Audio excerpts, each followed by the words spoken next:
ఒకవైపు ఆలయాల కూల్చివేత మీద పోరాటం చేస్తున్నా, ఇంకోవైపు ప్రధాని మోడీ రేపు జరగబోయేటువంటి సభకు కూడా బీజేపీ సిద్ధమవుతుంది. ఇదే విషయం మీద మనతో మాట్లాడడానికి బీజేపీ నేత ఏలేటి మహేశ్వర్ రెడ్డిని ఒకసారి ఆయనతో మాట్లాడించేటువంటి ప్రయత్నం చేద్దాం.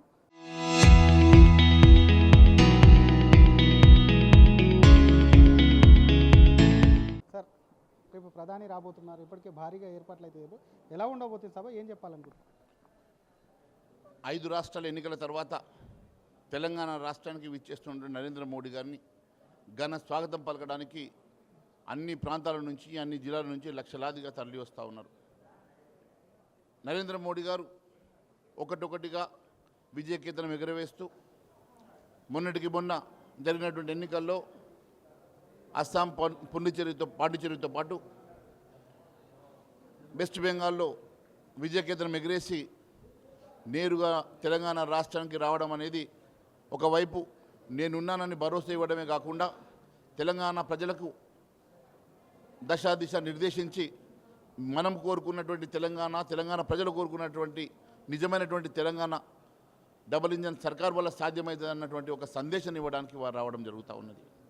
అదే మాదిరిగా 9,400 కోట్ల రూపాయల అభివృద్ధి కార్యక్రమాలను మరి ఇక్కడ శంకుస్థాపన చేస్తూ, అదే మాదిరిగా తెలంగాణ ప్రజానీకానికి మరి అనేక సంవత్సరాలుగా జరుగుతున్నటువంటి అనేకమైనటువంటి అంశాలను వాటికి మరి ఒక సొల్యూషన్ రావాలన్నా, అవన్నీ కూడా మరి జరగాలన్నా కూడా తెలంగాణ రాష్ట్రంలో మరి భారతీయ జనతా పార్టీ వల్ల సాధ్యమవుతుందనే అంశాన్ని కూడా ప్రజలు ఈరోజు గమనిస్తూ ఉన్నారు. అందుకోసమే నరేంద్ర మోడీ గారు వస్తున్న సందర్భంగా లక్షలాదిగా మరి అన్ని ప్రాంతాల నుంచి స్వచ్ఛందంగా వస్తున్నటువంటి మరి చూస్తూ ఉంటే ఇప్పుడు మాకు వెహికల్స్ కూడా సరిపోవడం లేదు. పెద్ద ఎత్తున అన్ని ప్రాంతాల నుంచి ఫోన్లు వస్తూ ఉన్నాయి. మరి వెహికల్స్ కూడా పెద్ద ఎత్తున మరి వస్తున్నటువంటి సందర్భంగా ఖచ్చితంగా నరేంద్ర మోడీ గారికి ఆశీర్వదించడానికి, వారికి మేమున్నామని భరోసా ఇవ్వడానికి ప్రజలు కూడా సమాయత్తం అవ్వడం చాలా ఆనందంగా ఉన్నది. మోడీ సభకు నేతలంతా ఏకతాటి పైన కనిపిస్తున్నారు. గతంలో ఎన్నడూ లేని వాతావరణం కూడా కనిపిస్తుంది. నెక్స్ట్ తెలంగాణలో గేమ్ చేంజింగ్ అనేది ఉండబోతుంది. ఎందుకంటే మీ నాయకులు చాలామంది అంటున్నారు బెంగాల్ తర్వాత ఇక తెలంగాణ అని చెప్పి. ఒక ఫ్లోర్ లీడర్గా మీరు ఏం చెప్తారు? ఖచ్చితంగా తెలంగాణ ప్రజలు భారతీయ జనతా పార్టీ వైపు చూస్తూ ఉన్నారు. తెలంగాణ రాష్ట్రం సాధించుకున్న తర్వాత 10 సంవత్సరాలు తెలంగాణ రాష్ట్రంలో జరిగినటువంటి అనేకమైనటువంటి అక్రమాలు, అవినీతి, మరి తెలంగాణ రాష్ట్రం ధ్వంసమైనటువంటి తీరు, ఆర్థికంగా కానీ అన్ని అంశాల్లో ధ్వంసమైనటువంటి తీరు చూస్తూ ఉంటే, అదే మాదిరిగా 27 నెలల్లో కాంగ్రెస్ పాలనలో అనేకమైనటువంటి అరాచకాలు, అనేకమైనటువంటి అవినీతి, కుంభకోణాలు జరుగుతూ ఉంటే ప్రజలందరూ కూడా వారు కోరుకున్నటువంటి తెలంగాణ కేవలం భారతీయ జనతా పార్టీ వల్ల సాధ్యమవుతుంది, నరేంద్ర మోడీ గారి వల్ల సాధ్యమవుతుందని ప్రజలు నమ్ముతూ వారికి స్వాగతం పలకడానికి ముందుకు వస్తూ ఉన్నారు.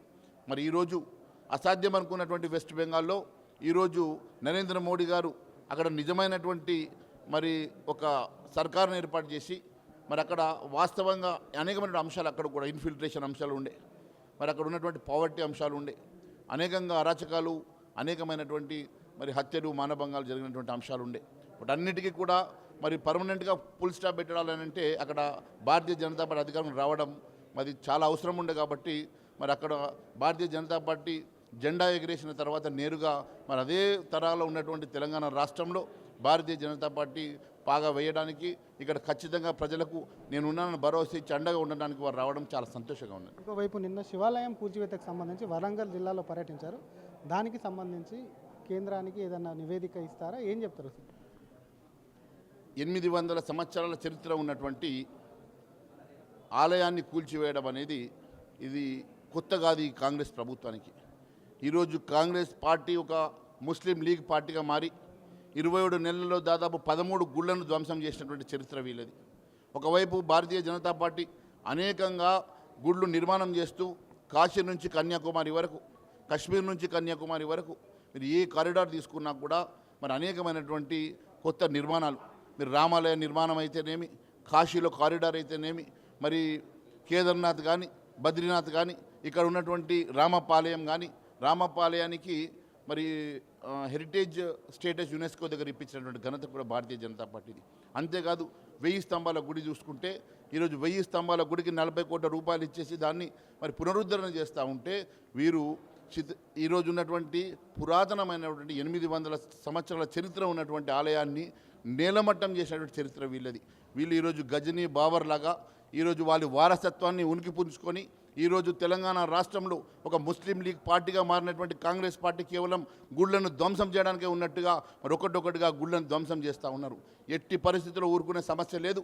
ఎందుకంటే ఈ దాడి కేవలం ఒక గుడి మీద కాదు, ఇది మా హిందుత్వ ఉనికి మీద ఉన్నటువంటి దాడి, మా నమ్మకం మీద దాడి జరుగుతూ ఉన్నది, మా సంస్కృతి సాంప్రదాయాల మీద దాడి జరుగుతూ ఉన్నది. ఎట్టి పరిస్థితుల్లో ఊరుకునే సమస్య లేదు. ఖచ్చితంగా అక్కడే మేము గుడి కట్టి తీరుతాం. అక్కడే మేము ఖచ్చితంగా హర్ వहीं हम मंदिर बनाएंगे और हर घर से ईंट मंगाएंगे वही हम मंदिर बनाएंगे लेकिन ज़रूर मंदिर बनाएंगे. ఈ రకంగా వీళ్ళు మరి గుళ్ళను ధ్వంసం చేస్తూ మరి చరిత్రలో తెలంగాణ చరిత్రను కనుమరుగు చేసే ప్రయత్నం చేస్తూ ఉన్నారు. ఖచ్చితంగా మేము కాపాడుకునేటువంటి బాధ్యత మా అందరి మీద ఉన్నది.